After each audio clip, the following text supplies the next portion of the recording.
Welcome, welcome. My name is Aoife, and I am a mind body coach. And I mostly work with highly sensitive women, teaching them tools to heal themselves from chronic pain, chronic illness, anxiety, and depression. And I'm super, super buzzed and excited. Today we have Lisa, who is also Irish, which makes me so excited. And she is a health coach and an educator, and she really specializes in women's health, menstrual cycle, chronic pain, and trauma. So today we're going to dive into the menstrual cycle, the period pain, the PMS, all the specifically women uh, things that occur that have kind of been left out a bit of the neuroscience and the pain world. So anyway, we're going to dive into that. Welcome, Lisa. Thank you so much for being here. If there's anything you want to add to your introduction, please do. Thanks, Aoife. Really good to be here. I've really been loving your work and your YouTube channel, so it's really nice to be part of it. So thank you for having me. Yeah, I'm Lisa. I'm based in Ireland, and yeah, you've introduced me. And one of the first questions people usually ask me is how I got to this work, and I'm sure we'll open that conversation in our chat today. But yeah, I have a personal lived experience with chronic pain, particularly period pain. And so that's a big part of my journey as well. And my story is my personal lived story. And it's what makes you such a good coach. And, it's just, it means so much to someone to be able to take support from um, a coach or a guide who has walked in their shoes and who has experienced those struggles. So, Yeah. Yeah, likewise, Aoife. Yeah. Yeah. It, mm, it like it does make a difference, doesn't it, when you can relate, and because there's certain things that I have learned because I've lived it, and it's very easy to see, like, there's, I know the same as you, like I read so many books and I've learned so many different practices, but then you do see the limitations quickly, or the missing parts and the pieces that need to be filled in because of the personal experience, and also like the empathy and the compassion, and the reality that healing isn't a very linear journey, and there can be setbacks and things like that. It's a very yeah, it's just part of being human, I think, navigating pain. So having the lived experience is, yeah, it is good, I think. Yeah. it's amazing. And I'm so delighted that we're going to be able to dive into your own story. And I think that, well, for me, as many books that I did read for my own healing, it was and even though actually some success stories I really didn't like because they didn't seem, I felt like I was sick for so long and I had so many diagnoses and symptoms. So sometimes when I heard success stories from people who um it seemed weren't as sick as I was, or sick for as long as I was. I found that quite triggering. So I know that can happen Mm. sometimes for people, but what really made my healing possible was hearing stories. So that's what I love to do on this channel. It's hear people's stories and the vulnerability and the transformation. So let us know then what was it like before? Like where were you at? What were you Yeah, struggling with? Give us a little. a little. Yeah, like, I mean, I could probably write a book on this, like yourself, there's a whole long story there, but like, long story short, well, I'll try my best to keep it somewhat brief. I when I got my first period, I was about, I think I was about 11. I was kind of on the younger side of getting my first period, and I got it while I was on holidays with my family in France. We were in a camping site, and at the time, my family was going through a bit of a difficult time because we'd moved house, we'd moved country. So there was this kind of like uncertainty in the background around where we were living and my dad's job, and there was this kind of stress in the background. But in myself, as a young girl, I was a very happy, playful kid. And I loved being outside, and I have two brothers and a sister, so there was just a lot of play all the time. And anyway, at this particular moment, what happened was I was on holidays, I got my period, and I'd already internalized all these messages prior to getting my period that menstruation was bad and it was a terrible thing that happens, and it was dirty and shameful, etc. And then I didn't know that I'd interpret those messages at the time, but now looking back, I can see like the story. And so when I got my period, the emotions I felt that day were confusion, fear, and shame. And I didn't even tell my mom. I just like hid it from my own mother. And I felt really, really sad because on that particular holiday and the day that I got my period, all I could think of was I can't get into the swimming pool, and that's all I want to do. And I felt really sad because I had to sit on the side, like sit on the sideline, if you will, and not be part of the fun. And my brother was in the pool and he said to me, Lisa, why are you not getting in the water? And I just made up some story, because it would have been very unlike me to not be involved and to get into the pool. So that was the kind of the first thing that happened. And then I didn't get my period, my second one, until a year later. And then what happened then was I then was in, I think, so that then I was finishing primary school and got into secondary school, and the shift in terms of the socialization and my emotions and my mental health at the time, even though we didn't use that term back then, but the change in how I related to myself in the world between primary school and secondary school was like a huge difference, because primary school was full of innocence and play and fun and all these great things, and then secondary school was like exam pressure, peer pressure, pressure to look a certain way and be a certain way, and all of these things. It was so different. And then that coinciding with your body changing and your identity changing and all these things. And I didn't feel like I didn't know this at the time, but I didn't have this support network. I didn't have emotional nurturing, as the emotional nurturing that I needed. I didn't have the tools, the skills to navigate all of the very uncomfortable emotions. In chronic pain world, we talk a lot about feelings and emotion and suppressed emotion. And anyway, what happened then was I started to get period pain in my, I think I was about maybe 14, 15 when it started. And it was uncomfortable at first. And then it started to get chronic to the point where I was fainting in the bathroom in secondary school, having to take a lot of painkillers. My mum would have to come in and collect me. And there was so much shame associated with it, because then people knew I was on my period and I was trying to hide it, that I was on my period. Like, it was just very complicated in terms of emotions and physicality and not knowing what was going on, and all of these very confusing time. But thankfully I did get, like, I had a very caring mother. I had really nice teachers. I had really nice friends who cared for me. And then what happened then was, because the pain was really interrupting my life so much, I then obviously went to the doctor. And this is like a very common story for so many women. I'm sure, maybe you as well, but, was put on the pill. Then I had side effects to the pill. So then I was put on a different pill. And then the same thing happened in another different pill. And granted, I did get a lot of relief from the pain, because the what the pill does is it stops ovulation. So then you still have your period, but it's a very different physiological experience to menstruation without a period. So my pain was very minimal, but I was getting all these other side effects. Of course, this is what happens in mind body work.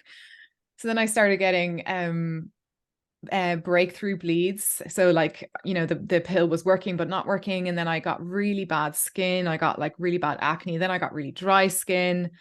And what happened then was I then decided, then by the time I got to university, then I decided, okay, something has to change. And I went to the doctor and I started asking more questions. And that's when I started to then go on the journey of self-education, reading a lot of books, taking courses, understanding the science, understanding women's health, understanding the mind-body connection, understanding trauma and the nervous system, and all of these different things. And And then anyway, I did get diagnosed with a condition called endometriosis, and I've actually had 2 surgeries for endometriosis. But with all of that on the table, for me personally, a lot of my pain is rooted in mind body and the mind body connection. And so this intersection of women's health and mind body work is really, really important. And understanding things like fear and our identity as a woman and the messages we interpret at menstruation, all these things matter so much, and shame and the impact of shame on the body and on the nervous system. So it's a big picture, but that's really been my journey. And now I'm teaching that work and helping women in that journey as well.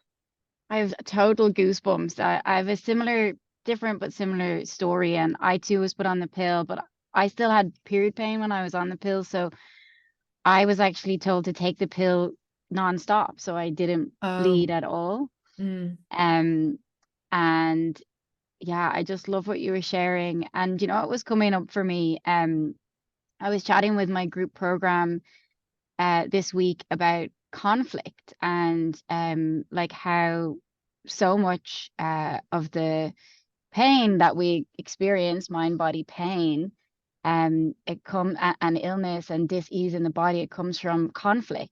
Um, and the stress that internal conflicts, that the stress that generates in your nervous system, and then your nervous system is connected to every nerve fiber in your body, and it's if you're in stress, you're pumping cortisol, and that's all your endocrine system, your hormones. And women like have been in such conflict with ourselves, right? Because of the weird messages that we've got about ourselves, about who we should and shouldn't be in the world, and what we can and can't be, and like how the world has been dangerous, you know, in the past for yeah, women, and still is in the world for a lot of women. So there's this huge internal conflict for women and for little girls, like you shared. Like you don't I don't I didn't know when I got my first period and when I was growing up that it was shame that I was experiencing, and it was internal conflict. I didn't know. I didn't have the yeah, language at the time, but looking back, I can really see, and I can tell you now, I had the last period I had, I was away working at this amazing world music trade fair. I took time off from this job to dive into another world of music, and it was amazing. I had my period for the full 5 days, and I've been having period pain come back for me this past, actually, since I came to Spain, and it happened the first day of my period when I got it there. And what I did was I really tuned in. I was like, I realized how embarrassed I was. I was embarrassed because I got pain, and the person I was away with then, like, you know, like you said, like, knew I had my period. And with all the work that I've done, and to shift this, I was really aware, and I was walking around the event, and I was just like, I felt kind of like gloomy, not because my energy was low, because it wasn't. I was really like vibrant and good, but I could feel this feeling. I didn't feel good. I felt a bit gross. It felt a bit disgusting, and it mm, was I was just allowing myself to notice. I was just like, right, just notice what is coming up for you around this. So then I decided, then since I got back, to dive back into this world, what is coming up for me around being a woman. And so yeah, I just loved everything that you were sharing mm, around that. But the different conflicts that come up for us, internal conflicts that come up for us as women, completely impact our bodies, our menstrual cycles, our hormones, and our gynecological health. I've heard, I haven't had any clients, but I've met people who've used this work for fertility. yeah. Yeah, no, I love what you're saying. Aoife, like it's both complicated and simple. Like I think the menstrual cycle is complicated because, well, maybe not complex, because it's linked to so many different parts of us, like our identity, our physicality, our, what we eat, our stress. Um, there's so many things. And I love how you describe the conflict, the internal conflict, because I was thinking about this recently, like in a lot of wellness spaces, in a very well-meaning way, we get the message as women that we need to set boundaries and we need to learn how to express our emotions and we need to learn how to come into relationship with anger, etc. And those things are all true and they're really important. And also, we pay a price for that in the world. Like speaking your truth doesn't, like, it's not welcomed. Do you know what I mean? Like you get backlash for speaking up, you get backlash for setting boundaries. Like not always, obviously, right? But the people pleasing and the coping mechanisms and the nice girlness that we do, like it's there because of the way we're socialized, because of the things we've learned. And that is like a sort of an adaptive response to patriarchal conditioning and the socialization of women and the messages that we receive on what it is to be a woman and how we have to survive the world and navigate hierarchies and things like that, so it is kind of a bit complicated. And so that internal conflict can be hard because like if I'm sitting doing my own internal work, which for me looks like, and the same as for you, like what you just shared, like like taking time in my day to reflect on what emotions am I suppressing? Is there anger here? Like, what do I need to do, whether for myself or do I need to speak up? And then, like, I recently had a situation where something upset me with somebody I don't know that well. And I had to kind of speak about it. And it was hard. It was really hard to do. And I was really afraid to do it. And I wasn't sure how it was going to land, And I think it can be difficult. It can be hard. It takes a lot of courage, to do this work and to reflect on all of these different things that we're talking about because of like, the prices that we might have to pay for that. Thank you so much for saying that. I really you articulated that so well. And I have been having this experience on so many different levels, obviously going through this healing. Um, and I last year I went through a period of time where boundaries were like as I for me, I don't ever like just like force myself to enforce boundaries, actually, because I'm so terrified to. I don't want to. I go kicking and screaming into like my healing next level or whatever. But there were different scenarios arising for me last year, let's say, and I was coming out with these boundaries. They just come out of me. Yeah. It's like I just raise the standards for myself, like internally, and then it's like boom, they come out of me, and had all been actually received very well, and things had changed in different Brilliant. dynamics. Yeah. And I was like thinking like this is how it is. So you do the healing, I'm just like bossing boundaries, check me out. And then this year was just very different, and particularly in the last couple of months. And there was couple of different boundaries that I had to bring up and conversations I had to have, but I had been putting it off for like 10 months. I didn't want to. And even when I went ahead and did it, I got a physical cramp in my esophagus, which I've never experienced before. And, I've different practitioners in this realm have, you know, do the likeness of the esophagus to the vagina, like how Yeah. they're similar. And I was speaking up, and I wasn't, not in an aggressive way, not in a violent way. I was literally speaking up for a very clear and dignified boundary. But the resistance in me, I was so scared. Mm. And there was some backlash, and it was a difficult situation to navigate for a few days. But in the end, it all worked out so much better, and it's brought Yeah. me close, and it's brought me closer to those people. And like I felt so much better. My health got an up level. Um, Amazing. but I'm telling you, I knew I needed to have this conversation for like 10 months, and I didn't. And even in the face of it, I so didn't want to have it. The fact my body was like spasming. It's Um, incredible. Incredible, Aoife. Yeah. but Yeah.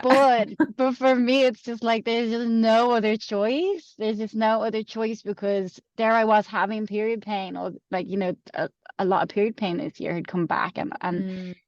so I just know. And there's something in me that just keeps pushing me forward. Yeah. But it's like it's all in its good time, because I had a friend say to me at one point, she's like, you need to have that conversation with that person, and I'm just like, I know, like it's just I'm not there yet. Like, and Mm-hmm. because it it can be such a threat to your feeling of safety in this world. Like, here you are trying to build safety in your nervous system, and um but the old paradigm that you learned of safety was being the nice girl, the good girl, the caretaker, the people pleaser. So breaking through these boundaries and these conflicts can be such a threat to that safety in the moment. So I knew I just had to get to a certain level where other things in my life were a bit more stable. Yeah. And Yeah. I knew, like, and it was just that those things kind of more clicked into place, a few other things. So I was like, okay, I can have that conversation. Yeah. So yeah, I'm just like, I never think anyone needs to, like, push themselves to make these changes. I feel like when you No. just Mm-hmm. focus on your inner world, you resolve these conflicts, and your kind of your self-worth and your clarity starts to grow, and then it can come out in its own time in a way that's, even though it would still might be stressful in the moment, it's going to be like a divine timing, or an aligned timing for you in that Yes. process. I love that, Aoife. That's a really good way of describing it. And I think like we only have capacity for so much. And I love that you're able to assess like what support systems you had around you and your life, and you'd moved and stuff like that. So like you do have to have like a certain amount of capacity to look at the more difficult pieces. We suppress because it's not like, because we suppress emotions and we ignore problems because it's easier to, like, quote unquote easier to, right? And then all of this pain comes, and then we do have to look at it. But there's so much there, like there's so much to think about as well. Like for me, it's all like relationships with other humans can be confusing and a bit complicated, and we risk, we do risk losing relationships when we speak up, or when we change our behavior, or when we set a boundary, or make a disagree. Even just disagreeing can be hard for people, or calling someone out on something that they did that you didn't like, or that was hurtful, or anything. And so for me, what I like to do is to kind of think about my expectations from different relationships, and have certain people. I don't put people in my life in boxes. I don't mean it like that. But what I mean is, like, what are the relationships that are important to me, that I do have to be more vulnerable and speak up? And what are the relationships where I can overlook things a bit more, and I'm getting something different from that relationship, and it doesn't always have to be perfect either. So that's been a big process for me in assessing, like literally assessing, like means testing and assessing certain relationships, particularly in my family and my friendships. Um, and what I've learned along the way is that, generally speaking, and especially for people who aren't doing this work, and I don't expect people in my life to be doing the same work as me, far from it, but like people just don't change. You know what I mean? Like a lot of people don't, and the only person who can change is me. And so that's that's okay. And when I can stop wanting someone to change, or wishing someone would be different, or trying to control their behavior, or whatever it is, then that's when I go into sort of the distorted thinking, thinking that I can control other people. But if I can focus on myself, keep the focus on me, um yeah, have that mindset of like gentleness with my boundaries, and I don't have to, like, I can choose my battles. That's another little slogan I like to remind myself of. Letting things go, because sometimes what can happen for me as well is like, because I know now that, like, and I'm sure this happens to you, because it happens to my clients, and I'm probably your clients as well, like, where you know the science, the nervous system work, that stress and fear of pain contributes to pain in the neural pathways in the brain. And then we get this fear of like, oh, if there's stress in our relationships, then I'm going to get pain, and I have to like prevent that, and I have to like prevent the stress. But I know now that's like, no, it doesn't always work out like that. It's fine. Like there can be some relationships where they're not perfect, and that's okay. They're not all going to impact my nervous system. Like my whole life doesn't have to be stress free. Like, it's, and I think really what it comes down to for me is the honesty with myself, like, and just sitting down and doing the journaling or doing the meditation or the conversation with myself. And for me to be able to say, I'm pissed off with such and such, and like full stop. And then I'm not ignoring it. I know it's there.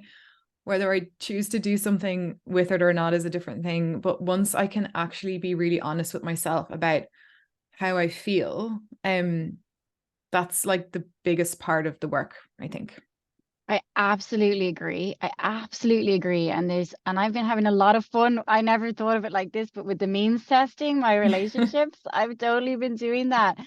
And once I can get honest with myself, then I can really choose my battles. And there was some things that were very clear I did have to speak up about and confront as much as I was resisting it. And then there was some other things that I had been causing myself stress over, right? Some other Yeah. like relationships or things. And I was like in this whole like looping thoughts, and I was like kind of getting pissed off, but not saying anything. And once I got really honest with myself, okay, this has been annoying me, but it's not really my job to like Yeah. change this person or even talk to them about it or address it or anything. And I love this person and I want them in my life. And what are what are they able for, and kind of Yeah. like loving, accepting and seeing what this person is capable for. And then that just freed up so much energy and stress within myself. So I love what you said about that. And it's when when you're being constantly dishonest with yourself, then you're causing a lot of stress and confusion for Yeah. yourself. So any way that you can get honest with yourself for sure. And I love what you said also about like stress, because I guess like it reminded me of how I was with food. I was like, oh my God, I can't have any Oh gluten yeah, or same. sugar or anything. And Yeah. then I guess like someone might get like that with stress. It's like, oh my God, I can't have any stress. It's like, Yeah. but actually like you can experience so much stress. Like I moved to Bali, I moved to Spain. It's like been starting the business. Like I've pretty much just been under pressure and stress like Yeah. this whole time.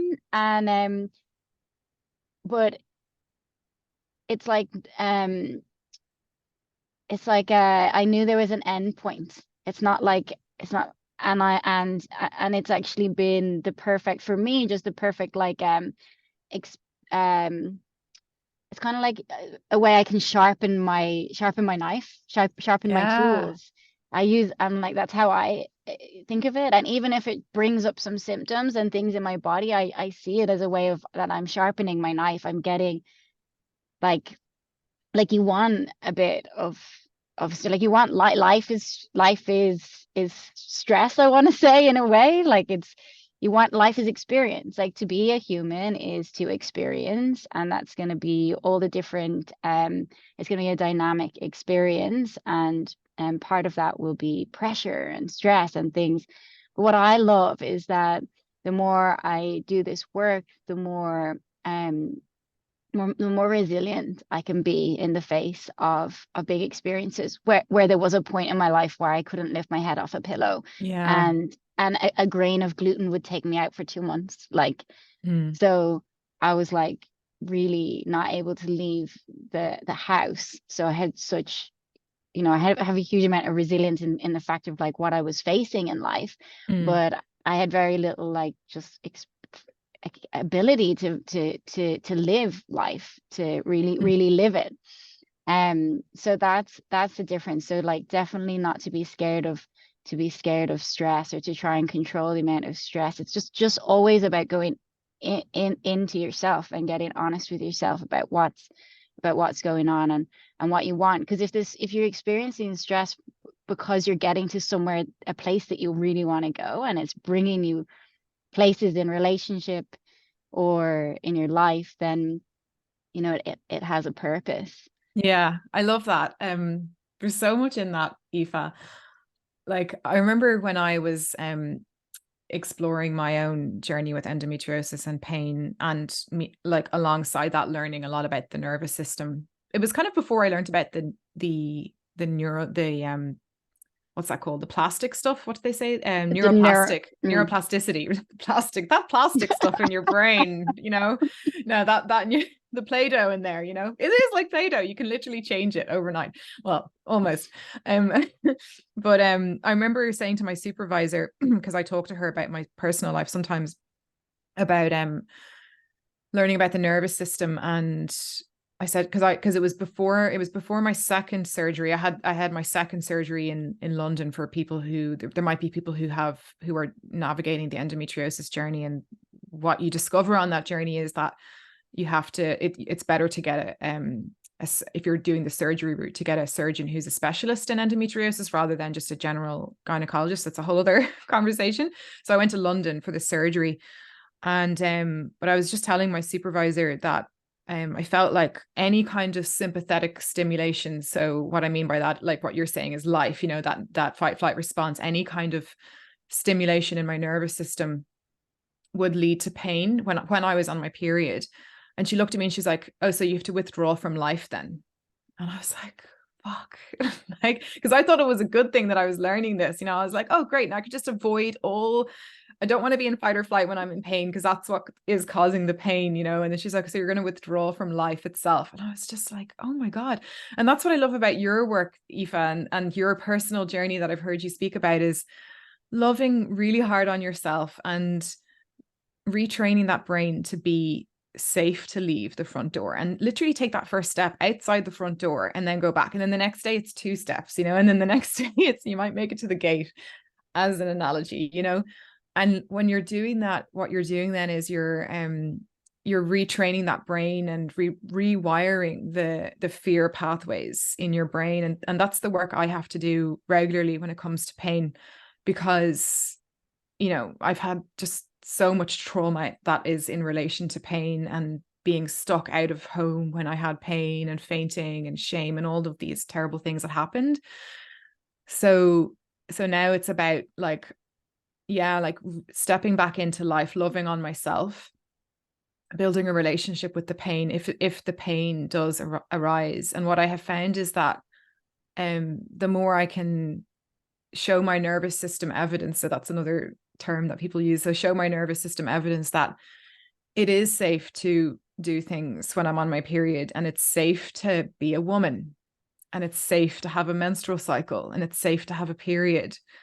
Those things are safe, and I'm allowed to have, you feel emotional even thinking, saying those things, like that's when I rewire my brain. And actually I experience a lot less pain when I'm sending myself those messages, because that is not the message that I grew up in, especially not in Ireland in the 1990s.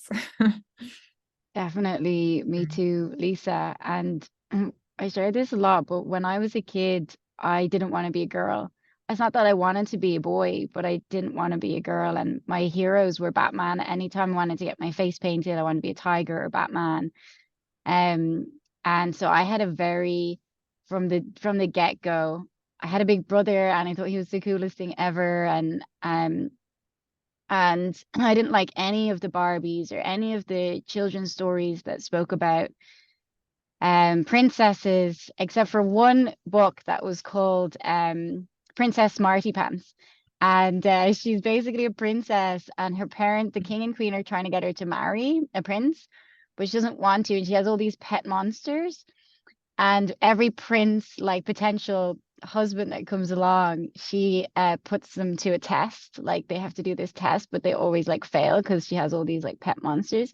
So at the end of the book, she rides off on a motorbike in full leather with all her monsters on the back of her thing. And that was the only like princess book that I was into. So, and I love soccer and played but I cried when my auntie gave me a Barbie once. I was devastated. Like I really didn't. I already didn't like what was being presented to me as my gender. Um and and yeah, and then I remember like in my early 20s when I was partying all the time and going to festivals and partying and drinking and whatever, I was still like really not super feminine. Like I Mm. was just always in runners and leggings and jumpers and Adidas tracksuits and things. Like I Yeah. was just like still not wearing dresses. Still wouldn't I wouldn't wear dresses as a little girl. So, and then when I became a teenager, I got my first period when I was 14 and very quickly ended up in this severe pain. And then I also just like had this whole journey of like finding a career, finding self-worth, and uh, it just all seemed like very murky because of the conflict I had about like what I was supposed to be as a girl and a woman. And so and all these broken beliefs have played a huge part in my health, my serious period pain, and also in relationships. I've had such difficulty in intimate relationships, friendship relationships, family relationships. It's just I was had this just huge conflict within me. Probably just like coming into this world and then downloading, between the age of 0 and 7, you download all the programs that Yeah. you need to like move forward. And those programs that I downloaded were just like so like antiquated and just awful. Hmm. Um so now I do experience life as just such an adventure of blasting through these and finding. I had a coach once that used to say, when it's like finding a kink in the hose, or it's like you're on a treasure hunt when you Mm. find like a broken belief or something that's tripping you up or something that you need to be more honest with yourself with, because the inclination can be like to be hard on ourselves, like, oh my God, I've been living life as a people pleaser, or like, Yeah. can it can be more of a burden, right? Or like you said, like it is a super courageous journey to be on. So because you see some things that are really uncomfortable. I thought I was like a victim of all these awful relationships and all these different things. I started to see that I I was contributing so much to these difficult relationships or situations I got into. So it took a lot to see these things about myself. So Hmm. I Hmm. liked how this coach would say, like, it's like you find a treasure, right? You found a kink in the hose, you found something that's really been tripping Yeah. you up, and Yeah. that's something to celebrate. It's something you realize you can change, you can get support for it, and it means that finally these patterns, I thought I was hexed, like cursed, like I was like money was never going to work out for me, relationships Mm. were never going to work out for me, my health was never going to get better, I was never going to find a career no matter how hard I tried. And I just thought I was cursed, but actually it was this conflict that was within me, and just finding these broken beliefs, finding these treasures, and navigating a way of changing them. Yeah. Yeah. Thanks for sharing that, Aoife. There's like,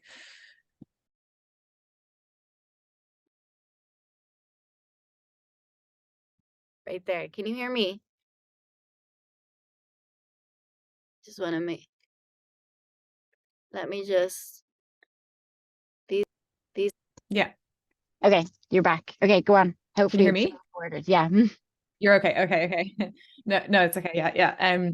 Yeah, no, I was really unhappy as well. And I remember the story that I remember was a string of like very traumatic relationships, one in particular.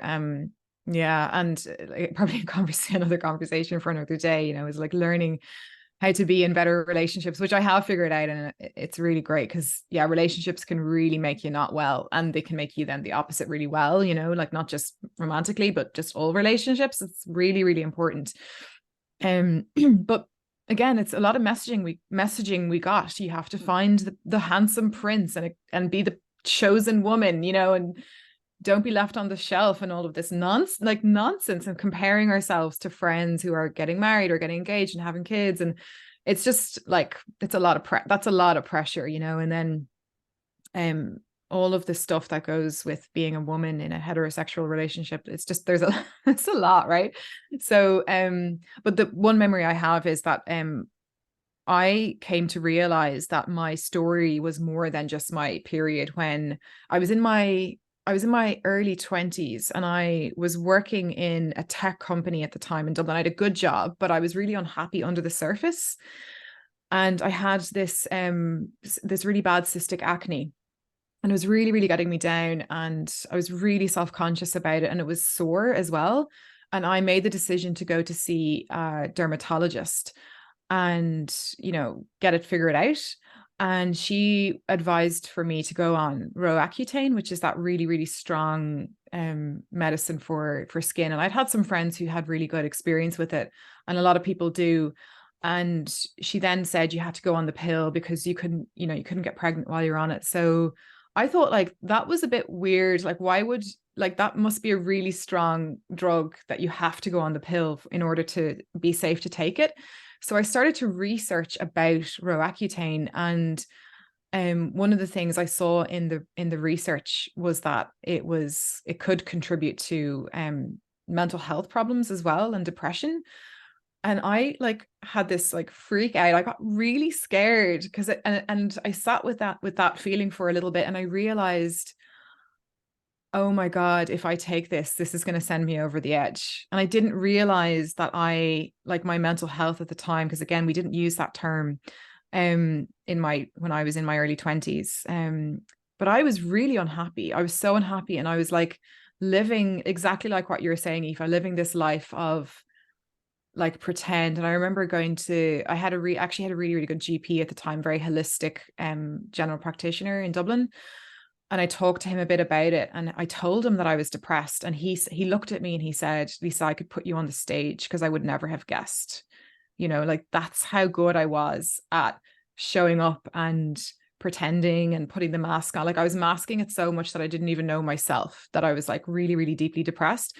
And then I had taken that mask off for myself. And then like this whole can of worms, started therapy, all these different things.